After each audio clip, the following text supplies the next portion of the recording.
근데 이렇게 많은 부모 투자가 일어나면 그만큼 떨어지기도 어려워요. 그래서 뭐 내 아들 아니야 내 딸 아니야 이거는 옛말이고요. 제발 애 낳고 다시 들어오지나 말았으면 좋겠다. 이런 얘기들이 워낙에 많기 때문에 중년 이후의 삶을 주제로 각종 TV 프로그램뿐만 아니라 강연 프로그램들을 통해서도 정말 많은 분들께 큰 인사이트를 주고 계신 전문가신데요. 50의 기술의 저자이신 숭실사이버대학교 이호선 교수님 모셨습니다. 교수님 안녕하세요. 안녕하세요. 반갑습니다. 숭실사이버대 교수 이호선입니다. 사실 요즘 출판계는 30 또는 40을 붙이면 굉장히 잘 팔린다. 특히 40만 붙여도 잘 팔린다라는 뭐 그런 얘기가 있을 정도인데요. 그런데 이제 10살을 더한 50.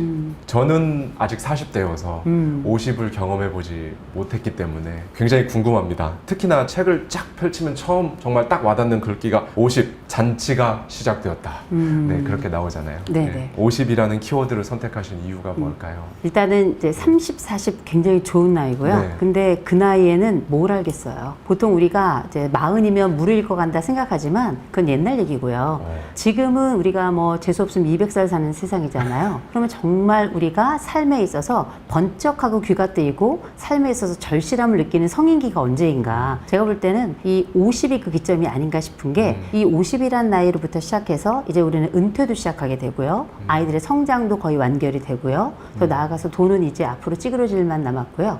꿈꿀 수 없는 것과 꿈꿀 수 있는 것에 대한 현저한 경계를 알고 내가 건널 수 있는 강과 내가 건널 수 없는 강에 대한 아주 확실한 이해를 갖는 나이라서 어쩌면 정말 인생을 알기 시작하는 나이는 50부터다 라고 저는 생각이 들고 네. 더 나아가서 가장 드라마틱하게 또 몸의 변화가 시작되면서 내 자신에 대해서 처음으로 자기의 몸을 들여다보는 첫 시기가 바로 이 50대거든요. 네. 여성들은 이제 완경을 하고 남성들은 과거에 가지고 있던 그 영예로웠던 그 힘과 근육의 에너지는 다 소진이 되고 와 이제 초라해지는 나이 이런 것들을 실제 내가 몸으로 느끼는 나이기 때문에 어쩌면 새로이 자기를 바라보는 첫 번째 순간 그때는 아마 50일 것이다 이렇게 생각합니다. 교수님 말씀을 들으니까 50이 엄청난 드라마틱한 변화들을 맞이하는 시기네요. 그 그쵸. 50대라는 게요. 보통 갱년기도 50대에 오나요?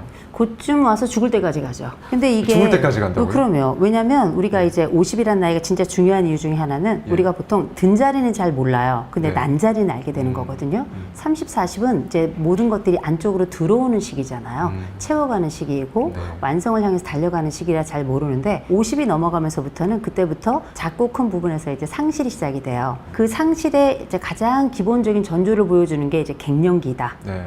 근데 갱년기가 갱년기인 이유는 강연기하고 싶어서 갱년기다.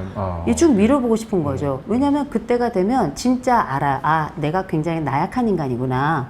나라는 사람이 세월 앞에 무릎 꿇게 돼 있구나. 그리고 인생이 내 멱살을 잡고 끌고 갈 때 나도 어쩔 수 없는 부분 우리가 보통 이제 하면 된다 이렇게 얘기하는데 그때부터는 되면 한다 라는 그 가치를 그때부터 실현하게 되고 또 실감하게 되는 때가 그때거든요. 근데 그런 이야기들이 가장 핵심적으로 묶여있는 시기이자 가장 응축적으로 아주 드라마틱한 어마어마한 역동의 시기가 바로 이 갱년기라고 볼 수 있고 갱년기라고 하는 게 주로 이제 몸을 통해서 많이 경험되는 시기라고도 볼 수 있는데 그럼에도 불구하고 말씀드렸던 이런 사회적 변화라든지 경제적 변화라든지 관계상의 변화라든지 특별히 몸의 변화와 더불어서 아주 한꺼번에 마치 폭풍이 몰아지는 것처럼 쓰나미가 밀려오는 것처럼 그러나 조금 더 저항할 수 없게 요만한 튜브 하나 가지고 간신히 이제 목숨만 붙이고 사는 시기거든요. 그 엄청난 변화를 마치 우리가 여름에서 가을 넘어갈 때 환절기가 네. 있듯이 네. 그 환절기를 잘 지내면 그 다음 계절을 잘 보낼 수가 있잖아요. 마찬가지로 이 갱년기라고 하는 것도 인생의 전환기, 영어로는 우리가 보통 트랜지션이라고 부르는데 이런 트랜지션 시기에 일어난 아주 복잡하고도 다단한 여러 변화들을 잘 다루고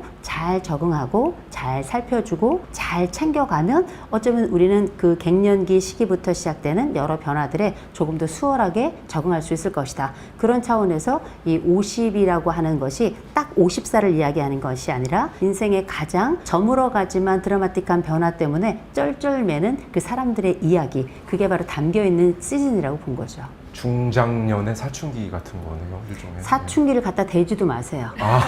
비교조차 할 수 없군요. 사춘기는 즐거운 거예요. 해피한 겁니다. 그래서 우리가 흔히 뭐 사춘기 딸하고 갱년기 엄마가 만나면 야, 너 사춘기야? 나 갱년기야. 이런 얘기 한다 그러잖아요. 네. 그만큼 사춘기는 여전히 몸에 변화가 있지만 그 변화가 놀랍기도 하고 그러나 계속 근육이 붙는 시기이고 호르몬을 통해서 아름다운 몸을 가져가는 시기라면 갱년기는 몸하고는 상관없어지는 시기이고 심장도 내 맘대로 뛰잖아요. 그게 이제 배우자 보고 기뻐서 뛰는 게 아니라 부정미 경우가 아니겠어요? 그러니까 이제는 내가 통제할 수 있는 게 수익은이건 불수익은이건 상관없어요. 다 어차피 통제가 안 되니까. 그리고 사춘기가 가지고 있는 관계의 불안이 있을 수 있죠. 근데 그건 관계를 만드는 데서 겪는 일종의 거대한 어려움이라고 봐야 될 거예요. 물론 그거 쉽지 않습니다. 네. 그 시기에는 또 우리가 알고 있는 뭐 관계 문제로만 끝나는 게 아니라 학폭의 문제도 있고 더불어서 뭐 자해의 문제도 있고 중독의 문제도 있고 자살의 문제도 있고 많은 것들이 있는데 이건 우리가 얻어가는 과정에 일종의 고개를 넘는 과정이라고 생각을 해요. 물론 그게 어렵지만 근데 나이가 들어서 갱년기를 넘어간다는 건 이제 모든 것들이 나로부터 이렇게 붙는 때가 아니라 떨어지는 때이기 때문에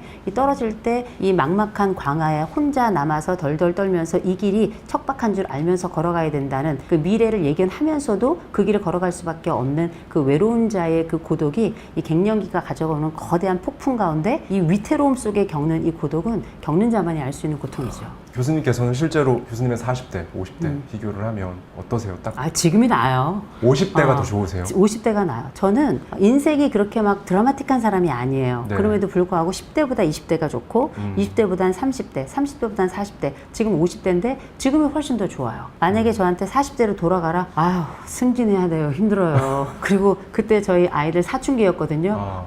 지금이 나아요. 지금은 내보냈거든요. 인간은 내보내야 됩니다. 그럴 때 가족의 평화가 와요. 그래서 우리가 어떤 분은 그 시절이 어떻게 지나간 줄 모르겠어 하는 분들 많이 계세요. 네. 저도 30대의 기억이 하나도 없어요.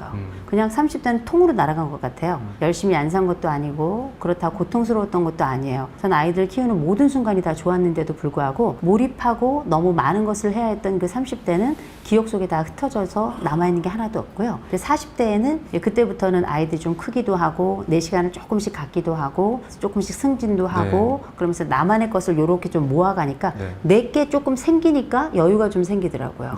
그리고 이제 저희 살던 집도 계속 전세를 전전하고는 있습니다만 그래도 이제 처음에 15평 살다가 그래도 23평 살다가 그다음에 32평 갔다가 그다음에 48평 갔다가 쫓겨나가지고 다시 25평 왔다가 뭐 이렇게 좀 왔다 갔다 합니다만 그럼에도 불구하고 살림살이도 처음에 결혼해서 시작해서 아무것도 없을 시절보다 훨씬 더 조금씩 안정감을 가져가니까 다시금 과거로 돌아가라. 물론 청춘이 좋고 아름답긴 하지만 또 지나온 세월 생각해보면 또 실수했던 지점도 되게 많잖아요.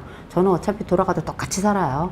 제가 가지고 있는 능력이 전 요만큼도 달라질 거라고 생각하지 않고요. 제가 했던 실수는 다시금 전 되돌리지 못할 것 같아요. 그래서 그냥 지금이 좋고 언제 죽을지 모르잖아요. 지금 시작해도 앞으로 제가 볼 때 50년에서 최소한 80년은 살기 때문에 지금부터 뭐 다시 잘 살아도 좀 괜찮을 거라고 생각하고요. 돌아가면 또 결혼해야 되잖아요. 애 또 낳아야 되잖아요. 또 회사 들어가고 뭐 이렇게 해야 되잖아요. 박사 또 받아야 되잖아요. 그냥 지금이 나아요. 네. 50대의 구독자님들께서 많은 고민을 하시는 것들 중에 하나가 인간관계입니다.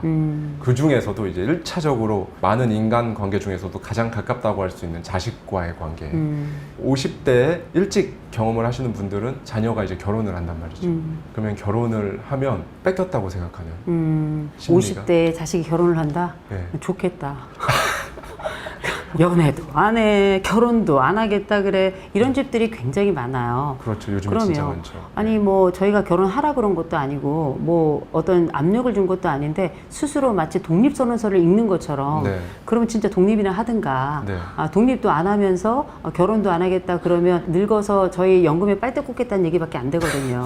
지금 자녀분하고 같이 살고 계세요? 저희 다 내보냈어요. 내보냈다고 그러나 하셨죠. 월세를 내주고 있다는 거. 아하. 뭘 놀래요? 직장 생활. 아니 아직 애들이 대학을 졸업을 못했어요. 대학생이시군요. 네. 저희는 애들이 28살 12월까지만 지원을 하기 때문에 그때까지는 아이들이 모든 수단과 방법을 가리지 않고 지원을 받으려고 애를 쓰더라고요. 근데 전 그거 괜찮다고 생각을 하는데 어쨌든 이 아이들도 시간이 지나고 나면 자기네들의 터전을 찾아가고 또 누군가의 또 배우자가 될 수도 있고 누군가의 파트너로서 또 사회 일원으로서 그렇게 살아가게 될 거예요. 그건 전 굉장히 자연스러운 일이라고 생각을 해요. 그런데 적어도 엄마로 산다는 것, 또 아버지로 산다는 것, 또 부모로 오랫동안 살아간다는 건 또 그리고 아이들을 사랑하면서 살았다는 거는 부모 투자가 일어났다는 거예요. 부모 투자라는 건 돈도 투자하죠. 시간도 투자하죠. 청춘도 투자하죠. 거기다 시공과 모든 것들을 만들면서 그 시선이 계속 그들에게 가 있고 정신이 계속 그들에게 가 있잖아요. 모든 것으로 그들에게 다 내놓는 겁니다. 맞아요. 이런 걸 이제 부모 투자라고 부르는데 이런 부모 투자가 우리나라가 조금 좀 많은 편이에요. 네. 정말 애를 쓰고 네. 그리고 이 많은 것들을 해주려고 하고 근데 이렇게 많은 부모 투자가 일어나면 그만큼 떨어지기도 어려워요. 그러니까 우리가 빈둥지 증후군이라는 걸 이야기하죠. 빈둥지 증후군. 그게 이제 영어로는 empty nest라고 부르는데 알을 낳고 그다음에 부화를 하고 그러면 이제 입 벌리는 그 새끼들에게 먹을 걸 갖다가 넣어주고 이렇게 하다 보면 어느덧 깃털이 더 풍성해지면서 그 새끼는 커지겠죠. 네. 그런데 어느 순간 먹이를 물고 딱 왔더니만 이 새끼새가 자기가 다 잘하고 혼자 잘한 줄 알고 후두둑 그 엄마에게 인사도 하지 않고 떠나보내는 거 아니겠습니까? 그러면 그 빈자리에서 떠난 그 새끼의 남은 깃털을 보면서 눈물을 뚝뚝뚝 흘린다라고 하는 게 이 빈둥지 증후군의 이제 핵심 이야기잖아요. 좀 슬프네요. 네, 또 구슬프긴 했는데 땡큐예요. 땡큐다. 나가주면 땡큐죠. 그런데 그 시기가 누군가는 좀 길어서 우울증으로까지 연결되는 분들이 있는 반면에 네. 저는 빈둥지 증후군은 저는 신화라고 생각하는 사람입니다. 막상 제 주변에 아이들 키워내고 그리고 독립시키고 이 아이들에 대한 어떤 say goodbye, 안녕을 고하면서 마음을 나눴던 분들 중에는 정말 아이들과 이별할 때 어렵다, 힘들었다, 마음 아팠다 하는 분들도 계시지만 집안에서 안녕도 구하지 않고 붙어있는 애들이 더 힘들다라는 집들이 훨씬 많고요. 또 막상 아이들이 떠난 다음에도 요새는 SNS 있죠. 네. 요새 뭐 가족들 간에 그쵸. 단톡방 다 있죠. 그래서 아이들하고 연결 지점이 워낙에 많아요. 그래서 뭐 내 아들 아니야, 내 딸 아니야 이거는 옛말이고요. 제발 애 낳고 다시 들어오지나 말았으면 좋겠다. 이런 얘기들이 워낙에 많기 때문에 실제 빈둥지 증후군을 앓고 있는 분들은 5%밖에 안 됩니다. 외국의 저널에서도 당연히 그렇게 얘기를 하고 있고 한국의 상황도 마찬가지라 그때 그 시점을 흔히 해방 지점이라고 불러요. 그 아이들을 그렇게 독립시키고 난 다음에 오히려 아이들과 정신적인 탯줄, 심리적인 탯줄을 잘 끊어내는 분들이 훨씬 더 많고요. 심지어 정신적 탯줄, 이런 심리적 탯줄을 끊어낸 다음에 본인의 삶을 위해서 이제부터 나의 자존을 지키고 나의 삶을 살아보겠다 하고 조론이나 경우에 따라서 이혼을 선택하는 분들도 계시니까요.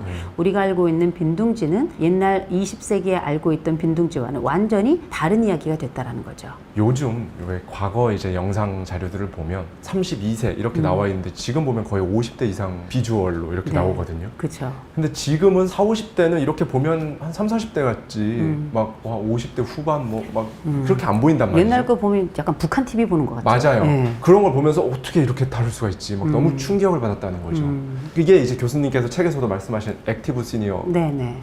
이제 연결이 되는 것 같은데 네네. 물론 뭐 이제 예전에 비해서 영양 상태도 좋아지고 뭐 우리나라가 이제 더 경제적인 여력도 좋아짐에 따라서 그런 변화들이 있었겠지만 기본적으로 사고방식이나 사는 라이프 스타일이나 40, 50대가 예전 40, 50대가 아니잖아요. 네네. 네, 이런 변화는 뭐 때문에 이렇게 이제 됐다고 보시나요, 교수님? 남자들 같은 경우도 정말 나이를 알지 못할 정도로 옛날에 남성들이 뭐 꾸미는 일이 있나요? 요새는 다 피부 마사지 받는 맞아요. 분들, 심지어 성형하시는 분들도 맞아요. 많고요. 염색은 기본으로 갖추고 이런 여러 매너를 갖추기 위해서 그냥 이발소 가시는 분보다 바버샵 맞죠. 네, 이런 데 가시는 분들 많고요. 그다음에 어떤 분들은 내가 지금 나이가 50인데 60인데 70인데 80인데 어떻게 코디를 하면 좋겠냐고 가서 내가 코디하는 것에 대해서 컨설팅 받는 분들도 계세요. 아, 그렇군요. 일부이긴 하지만 이런 분들이 지금 우리가 알고 있는 여러 트렌드들을 이끌어가고 있거든요. 네. 액티브 시니어라고 하는 건 액티브는 활동적인 이란 뜻이고 시니어는 존경받는 어른을 시니어라고 불러요. 그러면 옛날에 뒷방 노인이 언제부터 이런 액티브 시니어가 네. 됐는가 생각해보면 요 액티브 시니어의 가장 핵심적인 메이저 그룹을 이끌고 있는 분들이 다 누구냐? 베이비 부머들이에요. 이 베이비 부머들이 어떤 사람들이냐면 이 사람들이 혁명가들이란 말이에요. 우리나라의 4.19, 5.18 만들어내면서 민주주의라고 하는 단 한 번도 없었던 정치체제 만들어놨고 또 산업화 세대, 고 형님 세대들이 만들어놨던 경제적인 안정감을 그 노력을 그 땀을 그 착즙한 것들을 버리지 않고 전후에 끊임없이 계속 성장 가도를 이루면서 지금의 우리나라의 거대한 자본을 만들어낸 분들 아니겠어요? 네. 이분들이 풍요를 경험하게 되면서 내가 일구었던 내가 경험했던 이 풍요를 놓치고 싶지 않은 거예요. 그리고 이분들이 대거 이제 은퇴를 하게 되잖아요. 네. 은퇴를 하면서 이분들이 이분들이 지속적으로 나이 먹으면서 경험했던 해외여행, 이분들이 지속적으로 나이 먹으면서 중요하다고 들었던 운동, 이분들이 지속적으로 성장하면서 내가 어떻게 우아하게 살 것인가, 나이가 들어서 멋지게 살아야 되겠다라고 하는 자신들의 꿈들을 실질적으로 과거의 혁명가의 그 아이디어, 그 성향들을 그대로 적용을 해서 자기만의 멋진 에이징, 나이 듦을 구가하고 있는 거거든요. 그래서 이분들은 예전처럼 할아버지 할머니들 하면 벌써 이제 시골에 모깃불 펴놓고 네. 359선은 부채질 하는 거 있는데 에어컨 밑에 다리 꼬고 앉아가지고 다 넷플릭스 보고 있어요. 네네. 그리고 여행 갈 때도 지금은 뭐 다 같이 앉아가지고 등산복 입고 한꺼번에 가가지고 이렇게 앉아서 듣는 게 아니라 다 나름대로 다 빨간색 위아래 수트 입고 멋진 운동화 신고 배낭여행 자유여행 이렇게 다니신단 말이에요. 이거는 뭘 얘기하냐면 이분들이 생각하고 있는 노년의 삶, 남은 삶에 대한 기대는 완벽히 다른 거예요. 지금 환갑잔치를 하지 않는 이유는 물론 코로나 때문도 있어요. 그런데 요새 환갑잔치 하면 어르신들이 그러잖아. 야, 요즘 애들도 잔치하냐. 맞아요. 네. 그만큼 우리의 기대 수명도 워낙에 길어졌고 동시에 기대하는 삶의 질도 달라진 거예요. 그리고 이분들은 바라보지 않고 실행하는 실행가들이거든요. 그러면서 노인이라고 하는 일명 사회적으로 배제된 자들이 아니라 사회를 만들어가고 사회를 참여하고 실질적으로 자기의 삶도 만들어가고 자기 삶에 아주 적극적으로 들어가서 뺏기지 않는 삶을 살고 있단 말이에요. 노년의 혁명을 만드는 분들이에요. 이분들을 우리가 아울러서 액티브 시니어, 활동적인 노년이다. 이렇게 새롭게 그들만의 브랜딩을 한 거죠. 근데 저는 이제 궁금한 게 그겁니다. 저희 베이비 부머 세대, 특히 네. 58년 전후로 해가지고 그 세대는 사실 굉장히 심각한 그 노년 빈곤의 지금 위기에 봉착해 있단 말이죠. 이제 60대죠. 그분들은 60, 70대 이제 일 텐데 이쪽이랑 지금 말씀하시는 액티브 시니어 세대는 또 한 10년 터울로 세대가 좀 다른 건가요? 아니요. 그분들 다 겹쳐요. 겹치는 건가요? 겹치는데 네, 우리가 네. 보통 베이비 부모들이 1차하고 네. 2차로 나누어지는데 네. 1차가 55년부터 63년까지고 네, 네, 네. 2차가 74년까지. 그런데 이 세대들이 다 베이비 부모들이고 이분들이 다 우리나라 정치 역사, 문화 역사 그리고 경제 역사 만든 분들이에요. 그래서 이분들은 다 액티브 시니어들이 맞고요. 그리고 이제 이분들이 가장 주장하는 것 중에 하나가 뭐냐면 내가 살아갈 때 돈이 중요하다는 걸 아주 대놓고 이야기 시작한 첫 번째 자본력을 가지고 자본의 중요성을 가지고 자본의 맛을 알고 자본을 혀로 핥은 분들이에요. 이분들이 가지고 있는 이 한국을 만들어낸 이 역사가 개인의 삶 속에 다 속속이 들어있어서 이분들이 아파트 세대 아니에요. 그렇죠. 이분들이 올림픽대로 쫙 깔면서 거기를 맞아요. 다니면서 한국의 63빌딩의 역사를 만든 분들, 이분들 아니에요. 이렇게 번쩍임과 편리함과 그리고 풍요로움과 그 다음에 이 따뜻함을 알고 있는 세대들은 이런 것들을 절대 놓치려고 하지 않아요. 그러니까 되게 베이비 부모들이 만들어 놓은 이 액티브 시니어들이 크게 브라보라고 하는 가치를 이제 추구하는 거예요. 네. 이 브라보는 제가 만든 건 아니에요. 네. 다른 이제 현대 연구소에서 만든 걸 제가 이제 갖다가 쓰는데 이게 너무 좋아서 네. 첫 번째 B라고 하는 게 뱅커블이거든요. 자본이 얼마나 중요한지 아는 거죠. 그래서 이분들 때부터 우리가 국민연금이라는 거 그리고 이분들 때부터 본격적으로 개인연금이라는 거 퇴직연금이라는 거 그전엔 그런 거 없었어요. 네. 이게 이제 본격적으로 의미를 가지고 심지어는 요 세대가 주택연금의 첫 번째 수혜자이기도 해요. 그래서 이 세대들이 가지고 있는 이 자본의 중요성과 자본을 다루는 힘 이게 왜 중요하냐면 우리가 흔히 청로경제라고 부릅니다. 이분들이 옛날에는 딱 머리 밑에 있는 혹은 뭐 장판 밑에 다 돈 집어넣어놓고 쓰지 않는 구두쇠 세대처럼 생각이 들지만 요 세대부터는 그렇지 않아요. 요건 요 전 세대 한국전 이전에 탄생한 산업화 세대들이 저축으로 살았다면 요 베이비 부모들은 투자의 시대를 살았던 사람들이잖아요. 지금은 절세의 시대지만 그렇게 투자의 시대를 살았던 사람들이 굉장히 과감합니다. 그러면서 자기 자신에 대해서 쓰는 것도 아까워하지 않아요. 그러려면 뭐가 있어야 되겠어요? 돈이 있어야 되는 거예요. 이분들이 홈쇼핑의 역사를 만들어낸 분들 아니에요. 그렇죠? 우리나라 엄청난 역사는 다 베이비 부모들이 일궈냈거든요. 그래서 이분들은 첫 번째 자기들만의 작더라도 자본을 가지고 있다는 거. 그렇기 때문에 빈곤의 수준이 우리가 알고 있는 이전 세대 산업화 세대의 빈곤하고는 다른 측면을 가지고 있는 거예요. 그래서 흔히 말하는 3층 연금, 4층 연금 얘기가 여기서 나오는 거잖아요. 개인연금, 뭐 퇴직연금, 뭐 국민연금, 그다음 마지막 주택연금까지. 네.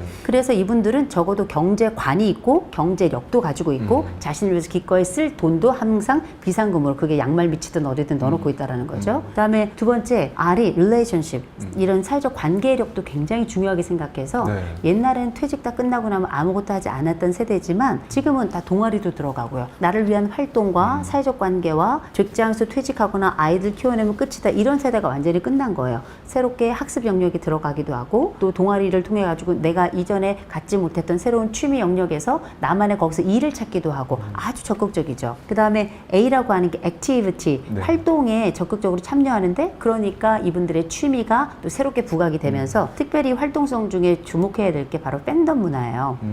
뭐 영웅시대와 같은 이런 팬덤 문화가 굉장히 이게 엄청난 이 베이비 부모들이 가지고 있는 또 이전 노인들과 다른 이 세대들이 가지고 있는 아주 독특한 특성인데 원래 그거는 중고생들이나 쫓아다니던 네. 그 사생팬들이나 하고 뭐 이런 걸로 생각했지만 사실 우리만의 품고 있었던 그 옛날에 나훈아와 남진 시대의 기쁨과 조금 더 커서는 조용필과 이용 그다음에 이제 이문세의 문화까지도 맛본 세대거든요.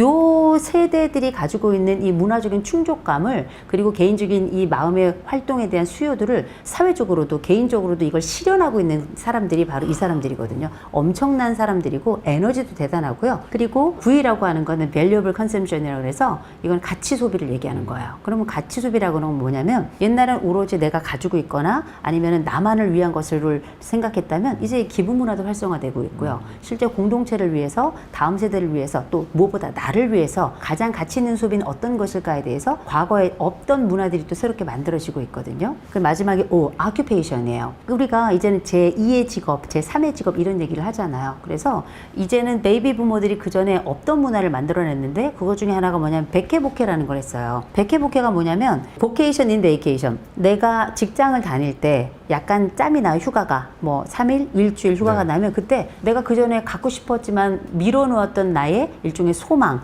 내 또 하나의 직업, 이 마음의 직업을 일주일 동안 체험해 보는 거예요. 그래서 뭐 내가 주방장을 하고 싶었어. 그럼 그 전에 평소에 요리학원 다니다가 그 일주일 동안 딱 주방 보조로 들어가서 아르바이트처럼 이렇게 하고 이런 식으로 나만의 이런 활동이 또 직업이 되게끔 하고 옛날에야 뭐 노인 누가 일을 하나요? 그냥 담배대 물고 있다가 그냥 가시는 거죠.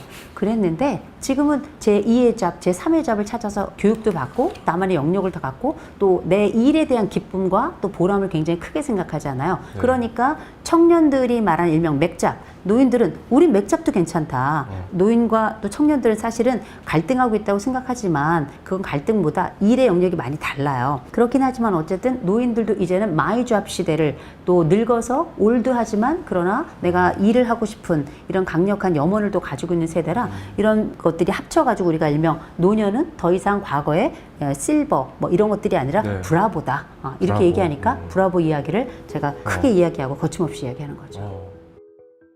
나이가 들면 집에 머무는 시간이 굉장히 많아져요.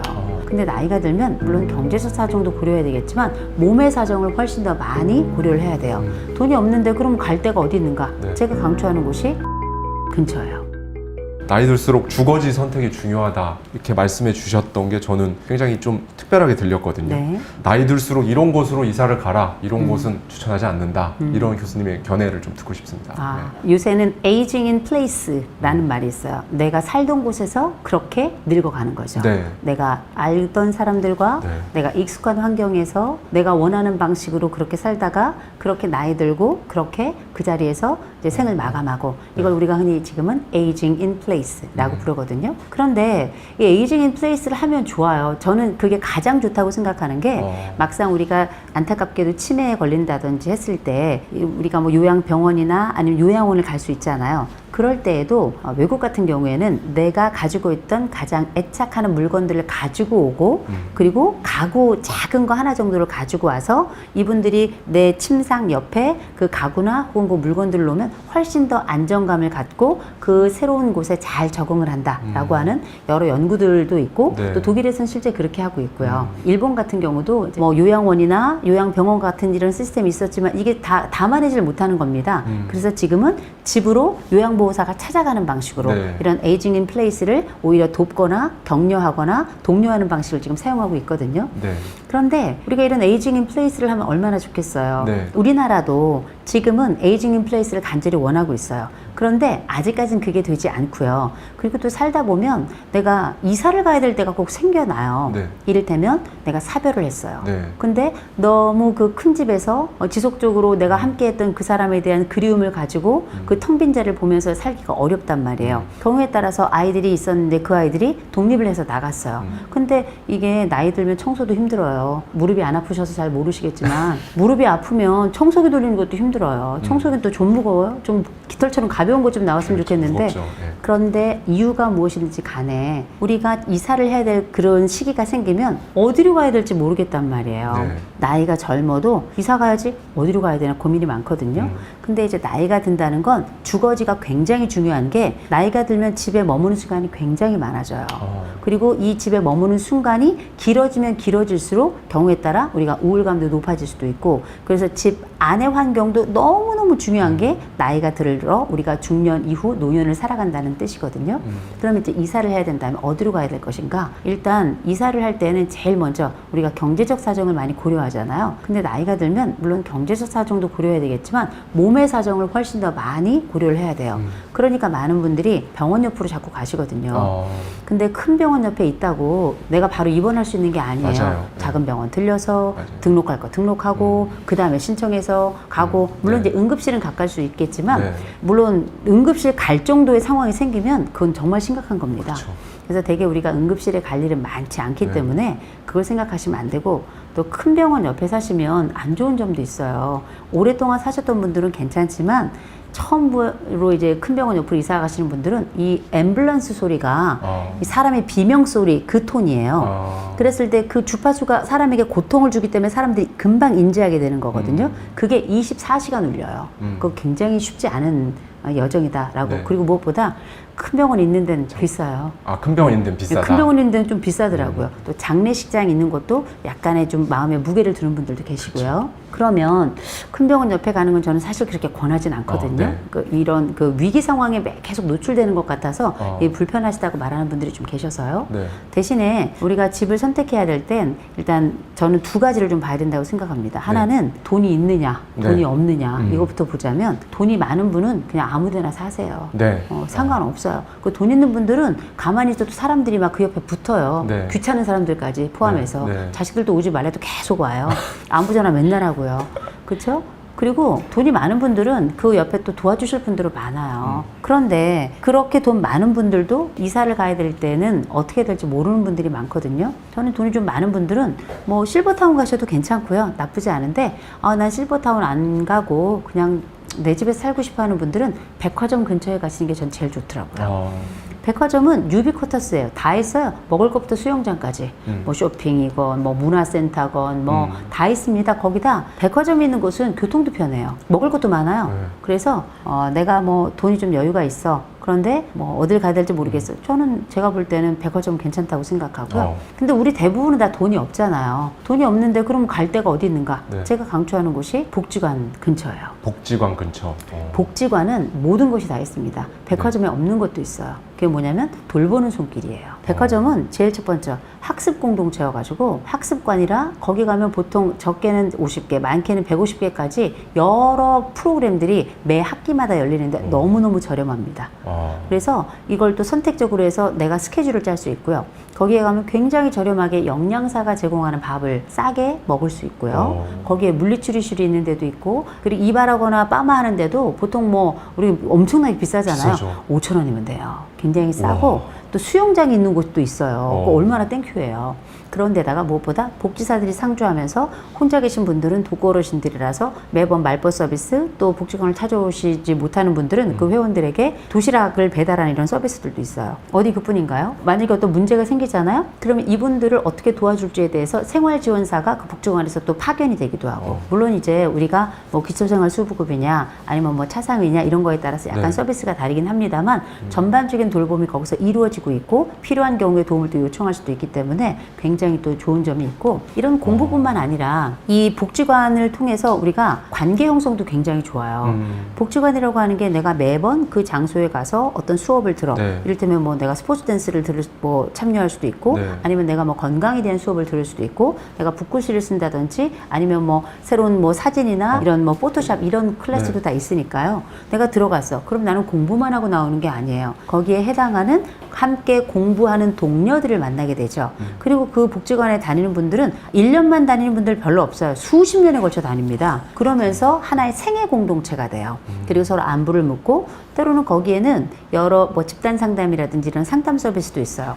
그러면 이제 집단 상담 함께 했던 분들은 공동의 고민을 가지고 있는 분들이 공동의 치료를 받기 위해서 모였다가 거기서 또 번호 주고받으면서 일명 자조 모임이라는 걸 갖게 돼요. 자조 모임이라는 건 집단 상담이 끝난 이후에 이분들끼리 서로 간에 서로 돕는 관계를 형성하면서 굉장히 중요한 하나의 돌봄 공동체가 또 형성이 되는 거거든요. 그렇게 학습도 일어나면서 내 몸에 대한 돌봄과 정서에 대한 돌봄 이런 많은 것들이 한꺼번에 일어날 수 있는데 그게 대부분 무료이거나 아니면 굉장히 저렴하게 일어난단 말이에요. 일본 같은 경우는 학군이 좋은 데가 돈이 비싼 게 아니고요. 복지관 옆이 비싸단 말이에요. 그렇군요. 왜냐하면 고령화가 훨씬 더 빨리 맞았으니까 고령화를. 그러면 우리는 그럼 복지관 옆에 집이 많냐? 많은 곳도 있고 많지 않은 데도 있잖아. 그럼 어떻게 해요? 괜찮아요. 제가 볼 땐 복지관을 중심으로 한 1km 정도는 건강이 되시는 분들은 걸어서 다닐 수도 네, 있고 네. 대부분의 복지관은 셔틀을 운영하거나 아니면 그 근처에 지하철이 있거나 반드시 버스 정류장이 있어요. 한두 정거장 정도 안에는 우리가 이제 뭐 요새는 보행보조기가 많이 있으니까 네. 보행보조기를 밀고 오시거나 아니면은 뭐 걸어오실 수 있으면 걸어서 오시거나 아니면 셔틀이나 버스, 지하철 이런 것들을 이용해서 오실 수 있기 때문에 제가 볼 땐 금방 1km 정도 안에는 좀 괜찮을 거라고 저는 생각을 하고 이런 것에 이제 참여를 하기 시작하면 나에게 일상의 계획이라는 게 생겨나요. 일주일의 플랜이 생겨나잖아요.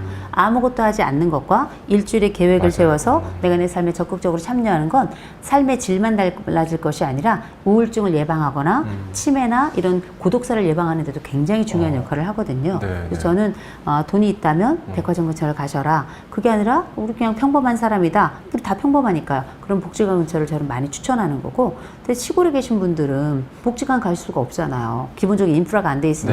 저는 이런 인프라들도 좀 확충을 해야 된다고 저는 생각하는 사람이긴 한데 그럴 경우에는 이제 요새는 농촌이나 어촌 같은 경우에는 마을회관이 있어요. 네. 마을회관에 이장님이 도청이나 아니면은 뭐 면단이나 이렇게 신청을 하시면 찾아가는 서비스들이 있어요. 뭐 간단하게는 뭐 배우는 것부터 시작해가지고 공연도 찾아가서 하기도 하고 하기 때문에 이런 서비스들을 적극 활용하시고 실제 이 마을 공동체는 사실 서울이나 아니면 이런 수도권에서 도시에서 일어나는 상호 돌봄하고는 결이 달라요. 수준이 다른 겁니다.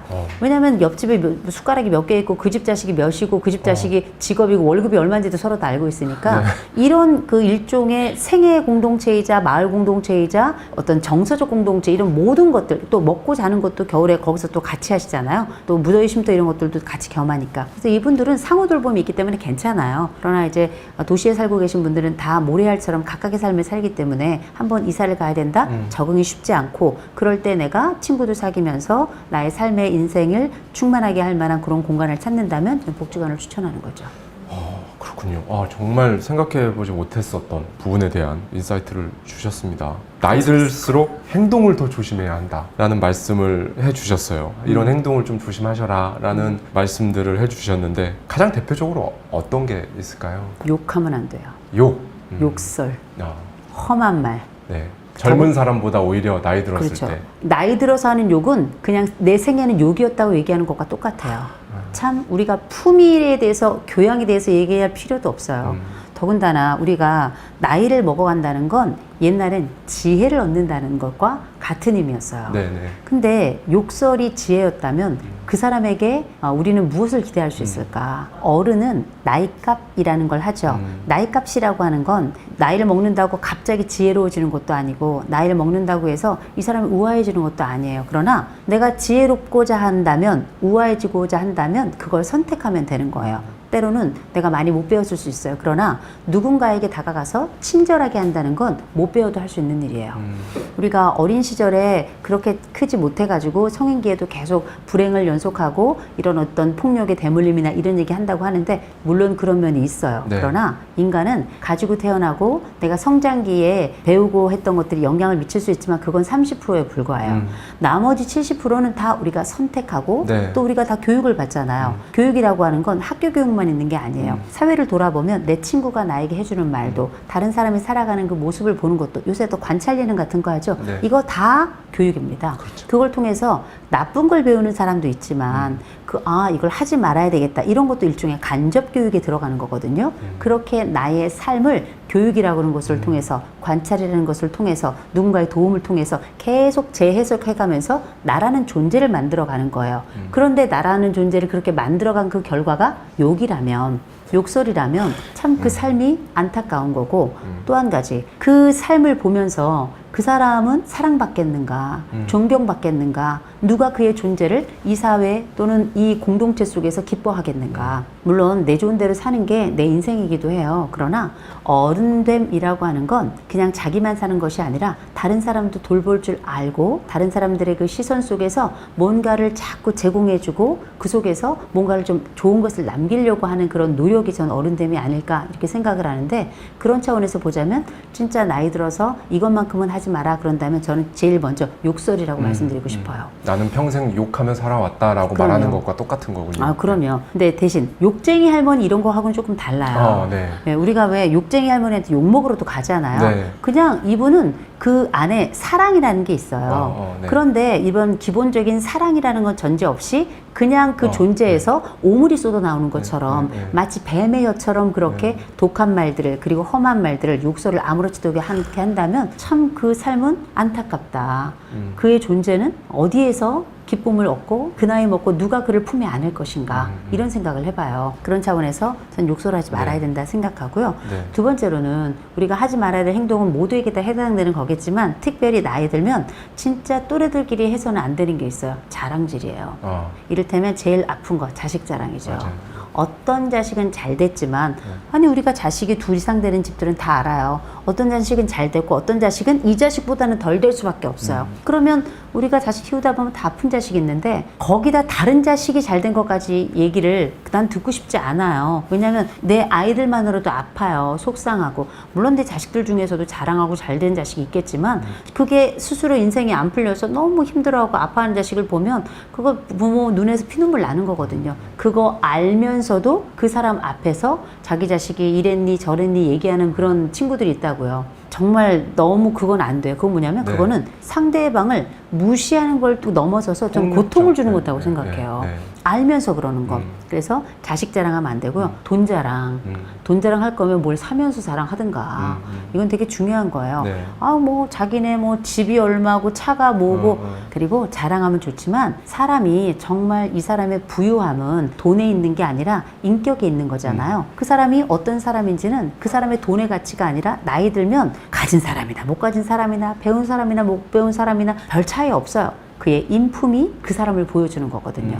그래서 그 사람이 자랑질을 한다고 미운 게 아니에요. 자랑질만 하니까 미운 거죠. 그 중에서도 자식 자랑만 하고 돈 자랑만 하니까 미운 거예요. 어차피 이런 친구들은 오래 못 가요. 근데 이 사람은 자기 자신 스스로는 가진 게 없는 거예요. 생각해 보세요. 자식이 내 거예요? 아니에요. 엄밀히 말하면 돈은 내 겁니까? 아니에요. 누군가 나 몰래 수고해준 수많은 사람들의 노력 위에 내가 은혜를 한번 입은 거예요. 그렇다고 내가 그 모든 것을 뭐 쥐락펴락할 수 있는 게 아니거든요. 은행이 닫혀버리면 나는 돈을 뺄 수 없는 거고요. 내가 집이 차압이 걸리면 나도 꼼짝 못하는 거예요. 근데 마치 그 모든 것이 내 것이냐 하는 건 약간 좀 가볍지 않나 이런 생각이 들고 그래서 이런 걸 생각해 볼 때 자식 자랑이나 아니면 돈 자랑 이런 자랑질은 엄밀히 말하자면 나이 들어서는 참 가벼워 보일 거나 혹은 참 볼품없다. 오히려 조용히 그냥 내 착값 내주는 사람 조용히 이번 건 야 나도 없는데 니네 사랑한다 내가 한 번은 쏜다 이렇게 해서 낸다면 참 고맙죠. 그 친구가 가진 거 우리가 다 알거든요. 그런데도 그렇게 해준다면 그야말로 인격까지 가진 사람이 되는 거죠. 보석 같은 인사이트들이 쏟아져 나오고 있습니다. 요즘 MZ세대 특히나 이제 M과 Z도 이제 또 다르잖아요. 네. 저만 해도 이제 40대임에도 불구하고 따라가는 데 있어서 굉장히 어렵거든요. 네, 쉽지 않아요. 우와 저렇다고? 약간 이런 게 많아요. 특히나 아직 50이면 은퇴하기 직전에 전혀 다른 이 세대들과 사회생활을 하는 분들도 계실 거고 네. 이런 세대 간에 어떻게 하면 현명하게 어떤 태도를 또는 어떤 자세를 보이는 게 가장 현명할까요? 50대의 자녀들이 Z세대예요. 네, Z세대들이에요. 근데 Z세대들에 대해서 우리가 좀 알면 부모들도 조금 날 것 같은 게 부모 자식 간이 우리가 늘 좋은 건 아니잖아요. 또 부모 자식 간이라 그래서 늘 좋아야 하는 것도 아니에요. 사이가 안 좋아도 부모 자식이고요. 살다 보면 싸울 수도 있는 거고 경우에 따라 화해 지점이 조금 더 많다면 그 집은 괜찮은 집이다. 전 그렇게 생각을 하는데 Z세대는 기본적으로 상실의 세대잖아요. 요 세대가 M세대들보다 훨씬 더 불안이 높아요. 오히려 포기가 더 많다는 표현이 더 좋을 것 같아요. M세대 때부터 요때부터 우리가 자기만의 독방을 갖게 된 첫 세대예요. M세대의 대부분의 아이들이 M세대부터 독방을 갖게 되고 요때 우리가 알고 있는 스카이를 가지 않으면 일명 사회적 성공을 할 수 없다는 시기가 아주 두드러지고 동시에 사회적 사다리는 또 끊어져요. 왜냐하면 사법고시가 없어지게 되죠. 그러면서 요때가 우리가 알고 있는 절망의 세대라고 불러서 내가 돈을 벌어서는 내 집을 살 수 없는 첫 번째 세대가 되는 거거든요. 그런데다가 이때부터 본격적으로 휴대폰이 도입이 되고 인터넷이 들어오면서 사실상 이 세대가 아주 강박에 사로잡히게 됩니다. 어떤 강박이냐면 완벽하지 않으면 나는 실패자가 된다는 이런 아주 두 가지의 극단 속에서 마음의 이런 일종의 양극성 장애를 이제 겪게 되는 세대가 통으로 그걸 앓게 되는데 그건 왜 그러냐면 엄밀히 말하자면 요 세대는 얼굴도 예뻐야 돼요. 요 세대는 키도 커야 돼요. 그래서 흔히 우리가 180이한 루저다 이런 얘기가 M세대 때 나온 거 아니에요. 맞습니다. 이런 얘기는 뭐냐면 완벽하지 않으면 성공할 수 없다라고 하는 일종의 세대 강박인 거예요. 완벽주의 그리고 이 강박 이 밑에는 불안이라는 게 거대하게 움직이는데 저는 얼굴을 보는 게 아니에요. 키를 보는 게 아니에요. 이들은 왜 커야 되나? 이들은 왜 얼굴이 왕복해서 성형을 있는 대로 해야 되고 왜 그렇게 해야 되는가? 간단해요. 이들이 가지고 있는 완벽에 대한 강박 그 밑에 있는 거대한 불안이에요. 내가 이렇게까지 하지 않으면 난 성공할 수 없다라고 하는 성공 불안에서 오는 거거든요. 그런데다가 경제가 안 좋아지니까 예기 불안까지 끌어가지고 오는 거예요. 이 세대보다 Z세대가 훨씬 더 불안해요. 훨씬 더 불안하다. 그럼요. 왜냐하면 요 Z세대가 성장할 때 세월호가 있었어요. 세월호가 터졌단 말이에요. 그러면서 요 세대는 그 이후로 수학여행을 못 갔어요. 집단의 추억이 없단 말이에요. 거기다가 조금 있다가 바로 코로나 터졌죠. 완벽하게 3년 반을 마스크, 얼굴도 알지 못하는 사람들과 비대면으로 강의를 하면서 머릿속에 시냅스가 완전히 달라진 세대예요. 그러네요. MT도 못 가고 그러면 대학 가도 대학 축제가 없었어요. 축제를 잃어버려서 졸업한 선배들을 초빙해 와가지고 축제하는 방법을 배워가지고 축제를 다시 열게 된 거 아니에요. 그런 상태에서 딱 졸업을 하고 이제 세상에 나가서 돈 좀 벌어볼까 했더니 경기가 이 모양인 거예요. 그래서 우리가 Z세대를 일명 상실의 세대라고 부르는데 이 Z세대가 왜 Z인지 아시죠? 드디어 A, B, C, D를 끝나는 마지막 세대예요. 근데 이들이 인생의 종을 치고 있단 말이에요. 그런데 부모들이 볼 때에는 그 부모가 바로 X세대예요.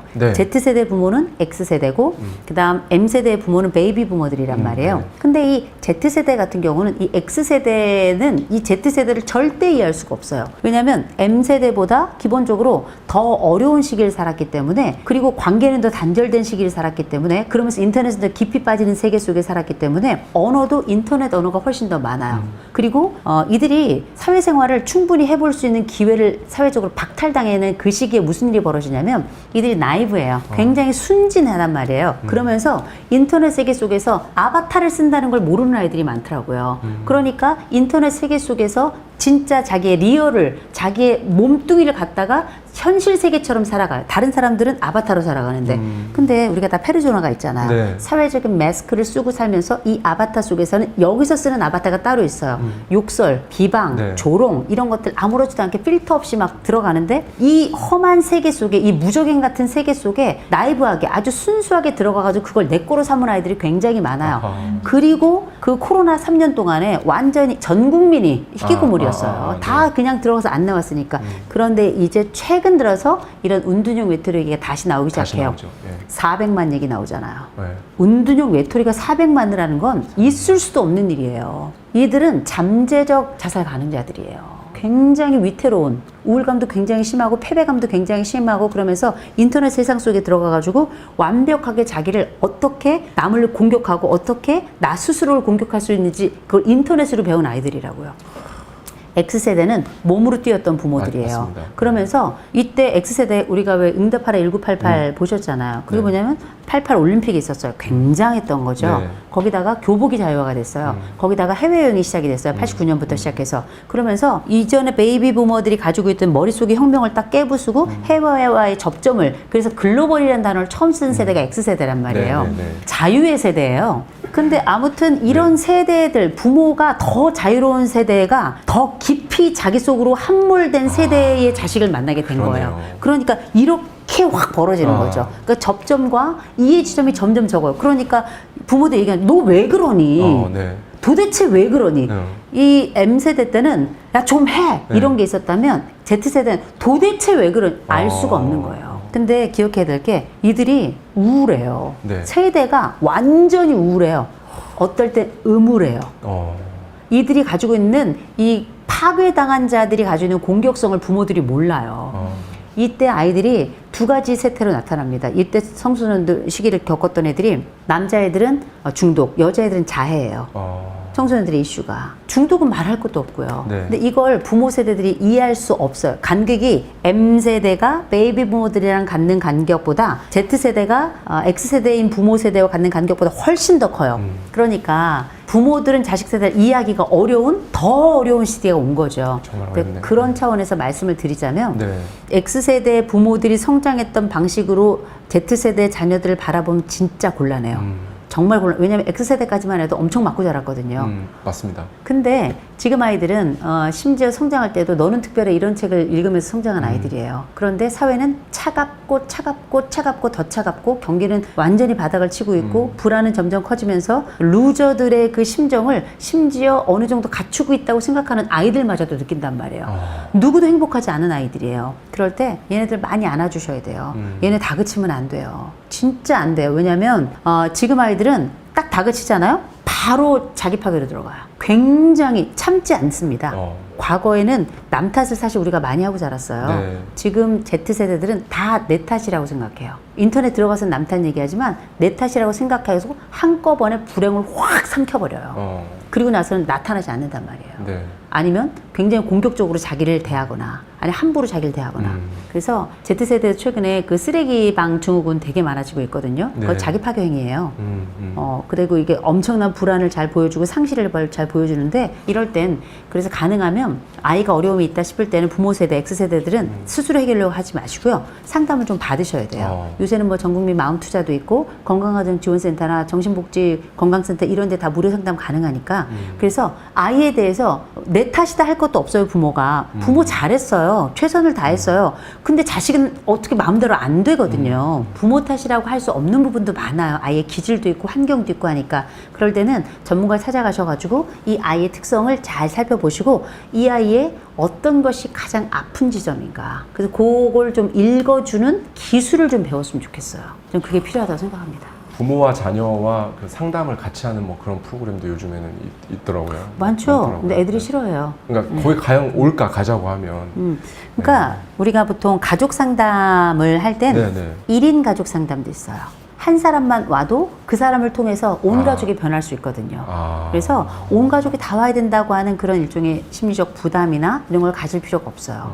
근데 요새는 보면 뭐 결혼 지옥이니 뭐 새로 고침이니 네. 가족, 결혼, 부부 이런 고통의 지점을 우리가 많이 보지만 기억해야 돼요. 그들은 고통을 보여주러 나온 게 아니라 회복하고 싶어서 나온 사람들이에요. 그래서 우리도 그들처럼 공개적으로 그럴 필요는 없지만 누구나 다 고통스러울 수 있고 누구나 다 아픔이 있는데 우리가 길을 아는 것과 길을 가는 건 달라요. 네. 길을 아는 것에서 멈추지 말고 길을 가고 길을 걸을 수 있도록 치료의 길 쪽으로 나오신다면 훨씬 좋은 결과를 얻으실 거예요. 1인 가구가 최근에 그 인구주택 총조사 그 통계 결과에 따르면은 1인 가구, 2인 가구, 3인 가구, 4인 가구에서 4인 가구가 꼴등으로 떨어졌고요. 네.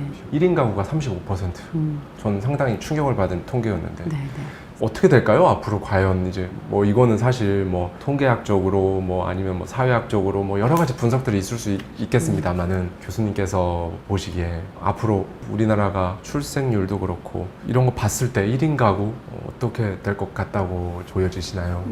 네. 앞으로도 아이는 점점 안 낳을 거고요. 그리고 뭐 1인 가구는 점점 더 늘어나겠죠. 그건 뭐 당연한 거고요.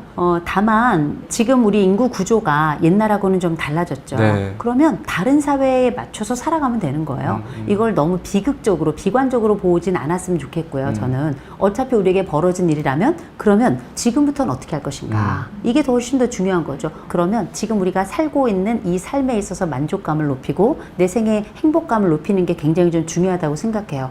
뭐 행복이 대단하고 저는 엄청난 거라고 생각하지 않거든요. 별일 없으면 행복하다고 생각을 해요. 다만 출생과 관련해서는 지금 있는 제도 충분히 많고요. 지금 있는 제도 정말 돈도 많이 들어갔고 앞으로도 계속 이것과 관련해서 예산은 계속 지속해야 된다고 생각을 해요. 이제 문제는 그렇게 가면 늙어가는 사람들에 대한 예산이 없어요. 나이 들어가는 사람들 지금 거의 대부분 다 기초연금 아니면은 노인 일자리 사업, 그것도 굉장히 노동의 질이 낮은 네. 이런 일자리 사업으로 일관되고 있는데 저는 이제 방향을 좀 선회해야 된다고 생각을 합니다. 이제 우리에게 남은 삶에 대한 존중과 또 남은 삶에 대한 돌봄이 지금은 더 중요한 시점이 됐고요. 지금 노인 인구 1000만이잖아요. 네. 내년부터 초고령 사회 들어가는데 초고령 사회. 전체 인구의 20%가 이제 노인이다 이렇게 얘기하지만 우리가 충청 이남 지역은 이미 30% 넘은 지가 옛날이에요.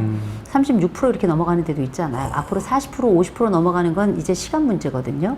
그렇다면 이제 출생 굉장히 중요한 주제지만 또 다른 차원으로 현재 머물러 있는 사람들의 복지에 조금 더 신경 써야 될 것이다. 두 번째로는 말씀하셨던 것처럼 1인 가구가 늘어날 거예요. 그러면 지금 이미 시장이 벌써 반응하고 있잖아요. 1인 가구를 위해서 이 소포장을 한다든지 아니면 가구나 아니면 식당 같은 경우도 다 1인 테이블들이 있고 이렇게 되는 걸 보면 앞으로 이 미래는 뭐 뻔한 거고요. 특별히 이제 미래에 대한 불안 지수가 높으면 높을수록 일명 예기 불안이 높으면 높을수록 결혼에 대한 가능성 낮아지고 출산에 대한 가능성은 더 낮아지게 될 거예요. 그렇게 된다면 뭐 이제 1인 가구로 있는 분들이 사실 더 애를 낳으라고 할 것이 아니라 이들의 행복감이 높아지면 꼭 결혼이라는 제도가 아니라도 우리가 뭐 팍스 이런 프랑스의 제도처럼 실제 지금 앞으로 결혼 제도도 조금 더 자유로워질 거라고 얘기를 하잖아요. 그래서 개인의 행복감이 높으면 그리고 불안감이 낮으면 아이는 저절로 생기는 거거든요. 지금 교수님 딱 말씀하신 현상이 지금 일어나고 있어요. 지금 결혼하고 혼인신고 안 한 부부가 네네. 많고 혼인신고 안 했는데 애를 낳는 사실혼 부부들이 많고 지금 그러면. 벌써 그렇게 일어나고 있더라고요. 지금은 뭐 동거도 워낙에 많아졌고요. 네. 아니 동거가 죄입니까? 네. 그리고 결혼을 해서 아이를 안 낳았어. 아이 안 낳는 게 죄예요? 그것도 아니고 실제 살아가면서 생명이 탄생하는 순간이 어떻게 법적으로 제재가 되겠어요. 이건 있을 수 없는 거예요. 그래서 이들이 즐겁게 살면서 언제라도 아이를 낳을 수 있도록 환경이 구축이 되고 이 환경이 안전하구나라는 인식이 생겨야 불안이 줄어드는 거예요. 우리가 그래서 매슬로우의 욕구 이론 얘기하잖아요. 네네. 1단계, 2단계 얘기하는데 그게 위계적이란 말을 쓰거든요. 위계적 욕구라는 건 뭐냐면 아래쪽 욕구가 충족되어야 비로소 위쪽 욕구가 생겨나는 거예요. 1단계가 생리적 욕구예요. 먹고 자고 싸고 부부 생활하고. 그랬다가 요게 딱 충족이 딱 되면 2단계 욕구가 생겨나는 안전의 욕구잖아요. 안전의 욕구가 충족이 돼야 비로소 세 번째 사회적 욕구, 애정의 욕구, 가족이라는 걸 또 직장이라는 걸 이제 갖게 되는 거 아니에요. 2단계에 지금 문제가 있단 말이에요. 그러네요. 이 2단계 욕구가 이 사회적인 시스템에서 만들어져야 되기 때문에 요게 충족이 된다면 지금 그 다음부터는 매슬로우의 이야기가 좀 자연스러워지는 거죠. 지금은 3단계 욕구에서 2단계 욕구로 지금 퇴행하고 있잖아요. 네. 이 퇴행하고 있는 이 기조가 이런 안전감이 확보가 된다면 저는 훨씬 더 좋아질 거라고 생각하고요. 그래서 지금 사람들이 다 제가 볼 때는 매여 있어요. 자유가 없는 사람들 같아요. 시선으로부터도 자유롭지 않고 경제로부터도 자유롭지도 않고 심지어 자기 자신으로부터 자유롭지 않고 자기가 계속 옥죄니까. 근데 우리가 어느 시점이 좀 된다면 지금 이렇게 확 오므라들고 있는 시점인데 저는 또 한 번의 대한민국이 빅뱅을 맞지 않을까 그런 기대를 한번 해봐요. 그건 자유가 구심점이 될 때 이 자유라고 하는 건 사람을 편안하게 해주고 안정감을 갖게 하고 정치적인 자유 얘기하는 게 아니에요. 자기 안쪽, 그 심리 안쪽에서부터 오는 이 편안함, 이 안전감, 어쩌면 이건 신이 주는 자유일 수 있겠어요. 이런 신이 주는 자유감이 이 사람을 안정시킨다면 어쩌면 그 다음 순간부터는 보다 자유로운 또 하나의 에덴이 일어나지 않을까 싶습니다. 예전에 마찬가지로 50대였던 전 MBC 프로듀서 PD 김민식 PD님이 출연한 적이 있으세요. 출연해가지고 그런 말씀을 하셨거든요. 40대가 제일 좋더라. 이때부터 진짜 좋더라. 막 이런 얘기를 했는데 거기 댓글들이 저는 보고 굉장히 의외였던 게 저 역시도 지금 20대로 돌아가라고 하면 저는 안 가거든요. 저는 40대가 너무 좋아요. 10대보다 20대가 좋았고 20대보다 30대 지금이 더 좋거든요. 아마도 50대가 훨씬 좋을 것 같아요. 네. 근데 거기에 엄청 부정적인 댓글이 많았어요. 깜짝 놀랐어요. 무조건 젊은 게 최고지. 20대가 최고지 무슨 소리냐. 네. 젊음이 좋다는 분들은 네. 젊음이 좋았고 그리고 지금은 젊은 만큼 좋지 않다는 거예요. 맞습니다. 네. 네. 그러면 저는 이렇게 말씀을 드려요. 어차피 우리가 돌아갈 수 없다면 저는 지금 이 순간이 좋아지는 방법이 뭘까를 생각해 봐야 된다라고 얘기하는데 저는 그때 제가 하는 말이 있어요. 네. 가진 것을 헤어보라 그래요. 가진 것을. 우리가 보통 10대보다 20대, 20대보다는 30대, 30대보다는 40대, 40대보다 50대 이상이 좋아 이렇게 얘기하는 분들은 과거가 좋아서가 아니에요. 네. 또 현재가 뭐 나빠서 뭐 현재가 좋아서 이런 게 아니에요. 그 사람은 10대에도 좋은 걸 찾았을 거예요. 20대에도 30대에도 내가 가진 게 어떤 것인지를 손가락으로 해고 있는 거예요. 이런 사람들은 과거가 더 좋았던 시절이 있었겠죠. 그때는 지금보다 근육도 더 좋았고 저도 허리 들어간 적 있었어요. 그런데 저는 그 20대를 생각하지 않는 이유는 20대가 싫어서가 아니에요. 지금이 내가 가지고 있는 삶 중에 찾아보면 고를 게 너무 많은 거예요. 애도 다 커서 이제 젖 안 먹여도 되잖아요. 또 남편이 좀 늙어가는데 늙어가도 머리가 조금씩 벗겨지고 있는데 좀 벗겨지면 어때요? 머리 덜 빠지잖아요. 청소 덜 해도 되잖아요. 거기다가 내 부모들도 함께 늙어가지만 그분들 보면서 나의 노후도 생각할 수 있잖아요. 그리고 뭐 저도 지금 전세 살고 있거든요. 전세 살면 어때요? 다음번에 조금 더 늘려갈 수 있으니까 이런 생각 해가면서 저는 가진 것을 헤어보는 사람들은 과거도 괜찮고 지금도 괜찮다고 생각하지만 지금의 것을 더 많이 헤어보는 사람이라고 생각을 해요. 과거의 어떤 그리움, 아쉬움, 나의 그 젊음과 나의 청춘과 나의 성취와 내가 가졌던 수많은 것들이 과거에 있는 분들이 있는데 괜찮아요. 그 기억하는 거 얼마나 좋아요. 그러나 젊음이 좋다는 말을 하는 걸 막지는 말자. 네. 다만 네. 지금 현재 내가 가진 것을 헤어보자. 그러면 기쁘다.